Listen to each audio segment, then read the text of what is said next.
Lari! Aku kena bagi tahu kawan aku ada serangan nyamuk kucing datangi daripada lab. Danger! Lari! Cepat. Dia ada kat belakang aku je. Pecut!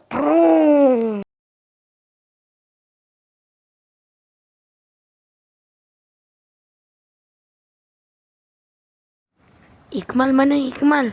Bang Ikmal. Kita kena siapkan senjata.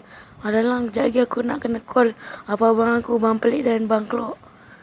Kau siapkan dulu diri kau, Bang Cina. Haya, okey lo, okey. Beep, beep. Beep, beep. Beep, beep. Beep. Maaf, nombor yang anda dial tiada di dalam talian. Sila hubungi sekali lagi. Ting tong. Tak angkat pula dia ni. Dia pergi mana Bang Pelik dan Bang Klok? Terkejut Tak terkejut pun. Ada berita tengah live. Bang Klek, apa benda tu bintik-bintik? Tolong zoom kan boleh? Mode zoom.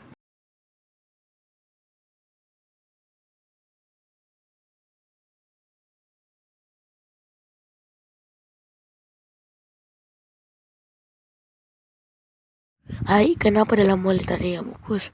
Mana nyamuk kus semua? Haiya, nyamuk kus mesti takut sama kita loh.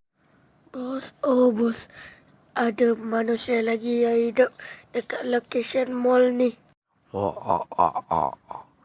Hantar pasukan ke sana. Baik, bos. Pasukan nyamuk kus bergerak ke mall sekarang. Baik, General. Ada satu kisah 10 topi legendary. 10 topi tersebut telah tak di kota kuno. Tung. 5 topi lagi telah diketahui pemiliknya.